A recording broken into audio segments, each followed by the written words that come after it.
आपने कभी सोचा कि एक छोटा सा मैग्नेट पूरी कार इंडस्ट्री को रोक सकता है?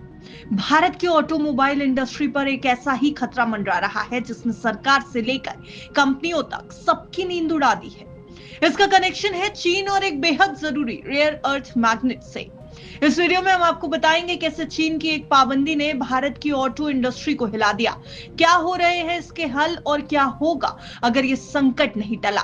रेयर अर्थ मैग्नेट्स कार और इलेक्ट्रिक व्हीकल्स के लिए उतने ही जरूरी हैं जितना दिल के लिए धड़कन। सबसे पहले समझिए कि आखिर रेयर अर्थ मैग्नेट्स क्या होते हैं। रेयर अर्थ मैग्नेट्स वो ताकतवर मैग्नेट्स होते हैं जो इलेक्ट्रिक गाड़ियों के मोटर, पावर विंडो, स्पीकर और दूसरे इलेक्ट्रॉनिक पार्ट्स में इस्तेमाल होते हैं। इनमें खास तौर पर नियोडायमीनियम और सेमेरियम जैसे मटेरियल्स शामिल होते हैं। ये इतने जरूरी हैं कि अगर एक छोटा मैग्नेट ना मिले तो पूरी कार नहीं बन सकती।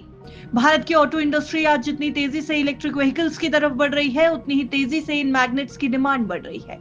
लेकिन दिक्कत यह है कि दुनिया के 90% रेयर अर्थ मैग्नेट्स चीन में बनते हैं और अब वहीं से संकट शुरू हो गया है।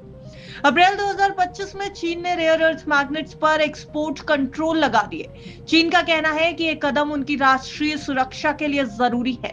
इन नियमों के तहत अब जो भी देश चीन से मैग्नेट मांगना चाहता है उसे चीन से इंपोर्ट परमिट लेना होगा और यह भी साबित करना होगा कि इनका इस्तेमाल सैन्य कार्यों में नहीं होगा। भारत में इससे अफरा तफरी मच गई क्योंकि देश की ज्यादातर कार कंपनियां इन्हीं चीनी मैग्नेट्स पर निर्भर है। रॉयटर्स की रिपोर्ट के मुताबिक भारत की ऑटो इंडस्ट्री का स्टॉक मई के आखिर तक खत्म हो सकता था। सियाम यानी society of Indian automobile manufacturers ने सरकार से तुरंत हस्तक्षेप करने की मांग की और कहा कि जून की शुरुआत में ऑटो प्रोडक्शन पूरी तरह से रुक सकता है। इस संकट को लेकर 19 मई को कॉमर्स मिनिस्ट्री के अधिकारियों के साथ एक अहम बैठक भी हुई जिसमें मारुति सुजुकी, महिंद्रा एंड महिंद्रा और टाटा मोटर्स जैसी कंपनियों के प्रतिनिधि मौजूद थे।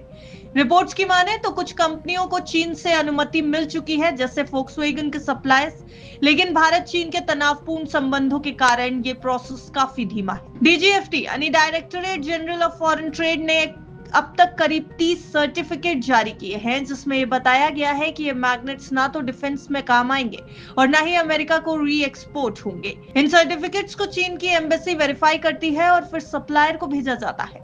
उसके बाद चीन परमिट जारी करता है, लेकिन पूरा प्रोसेस इतना जटिल है, इतना वाइटल है कि कंपनी को डर है कि सप्लाई चेन टूट सकती है। चीन की रेयर अर्थ मैग्नेट्स का एक्सपोर्ट अप्रैल में 51% गिर गया है। भारत ने कारोबारी साल 2025 में 460 टन रेयर अर्थ मैग्नेट्स मंगाए थे।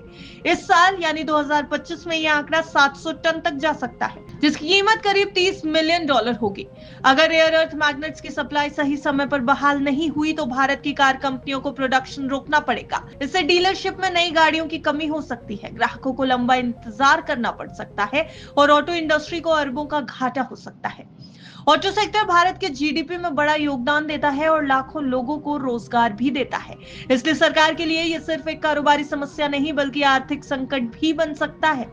फिलहाल डीजीएफटी की तेजी और कुछ शिपमेंट्स खुलने से टेम्पररी राहत मिली है, लेकिन जब तक चीन पर निर्भरता है हर बार ऐसे संकट आते रहेंगे। सप्लाई चेन फिर से बाधित हुई या डिप्लोमेटिक टेंशन बढ़ी तो भारत की कार फैक्ट्रियों के बंद होने का खतरा भी बना रहेगा। आपकी इस पूरी रिपोर्ट पर क्या कुछ राय है? चीन के साथ तनावपूर्ण संबंध को लेकर आप भारतीय बिजनेस के लिए इसे कितनी बड़ी मुश्किल मानते हैं? हमें अपनी राय जरूर कॉमेंट सेक्शन में भेजिएगा।